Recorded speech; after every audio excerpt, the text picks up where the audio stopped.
یہ بادل جو مسخر ہے زمین و آسمان کے مابین، ان میں سے ہر ایک نشانی ہے پہچان۔ ہیروئن کا کاروبار کرنے والے، منشیات کا کاروبار کرنے والے، ہٹلر نے اگر خودکشی نہ کی ہوتی تو آپ اگر فورسپ سے لے کر اس کا ایک ایک رواں نکالتے اور اس کے مسلز کا بھی ایک ایک جو ہے علیحدہ کر دیتے تو کیا اس کے جرائم کی سزا ہو جائے؟ پورا یورپ برباد ہوا ہے، تباہ ہوا۔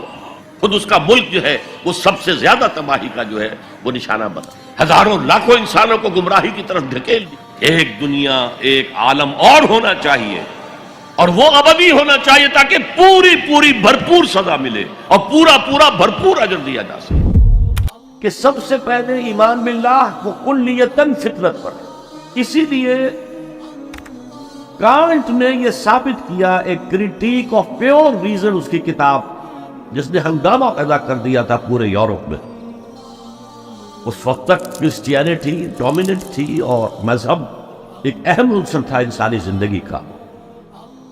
اس نے کہا اللہ کے وجود کے لیے جتنے منطقی دلیلیں دی گئی ہیں سب غلط ہیں، میں سب کو کاٹ کر دکھاتا ہوں۔ جیسے ہم کہتے ہیں لوہے کو لوہا کاٹتا ہے، منطق نے منطق کو کاٹ دیا۔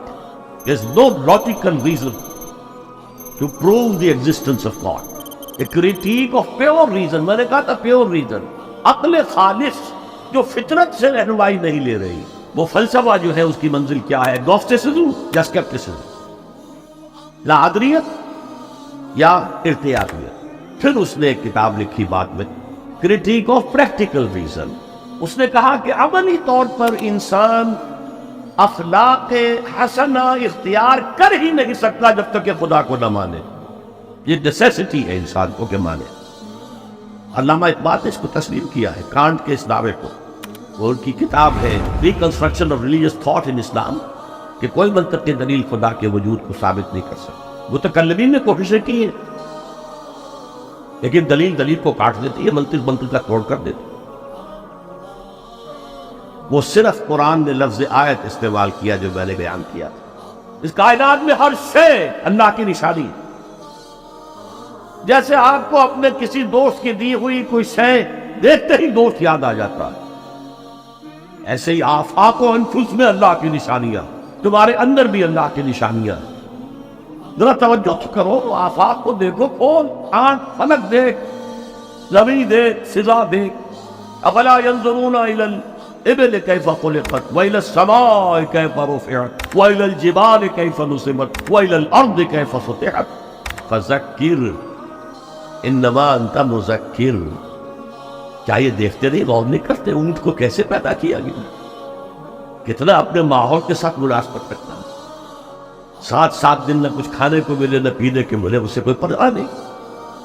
اس صحرا نقو نقصیرا کا جہاز، وہ دیکھتے نہیں آسمان کیسے بدل کر دیا گیا، دیکھتے نہیں پہاڑ کیسے گاڑ دیے گئے، دیکھتے نہیں زمین کیسے پھیلا دی گئی۔ اے نبی آپ یاد دہانی کرائیے، یہ نشانیوں کی طرف متوجہ کر دیجئے۔ آپ سوائے یاد دہانی کرانے والے کے اور کچھ نہیں ہے۔ آپ کے اختیار نہیں ہے کہ آپ اللہ کو منوا لیں، یہ تو تمہارے اندر سے فطرت سے ابھر کر گواہی آئے۔ یقیناً آسمان اور زمین کی تخلیق میں، رات اور دن کے الٹ پھیر میں، اس کشتی یا جہاز میں کہ جو ایسا سامان لے کر چل رہی ہوتی ہے جو لوگوں کو نفع پہنچاتی، اور وہ جو اللہ نے آسمان میں سے پانی اتارا اور اس سے زمین کو اس کی موت کے بعد زندہ کر دیا، اور زمین میں پھیلا دی ہر طرح کے جاندار، اور یہ ہواؤں کا چلنا، اور یہ بادل جو مسخر ہے زمین و آسمان کے مابین، ان میں سے ہر ایک نشانی ہے پہچانو۔ کیا مطلب؟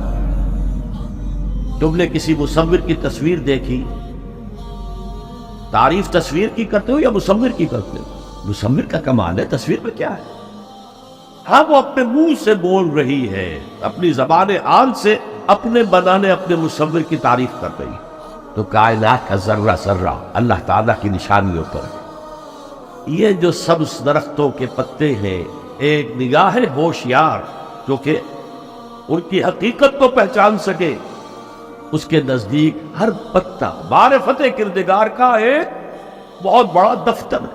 اور آج ہمیں معلوم ہے ہر پتا ایک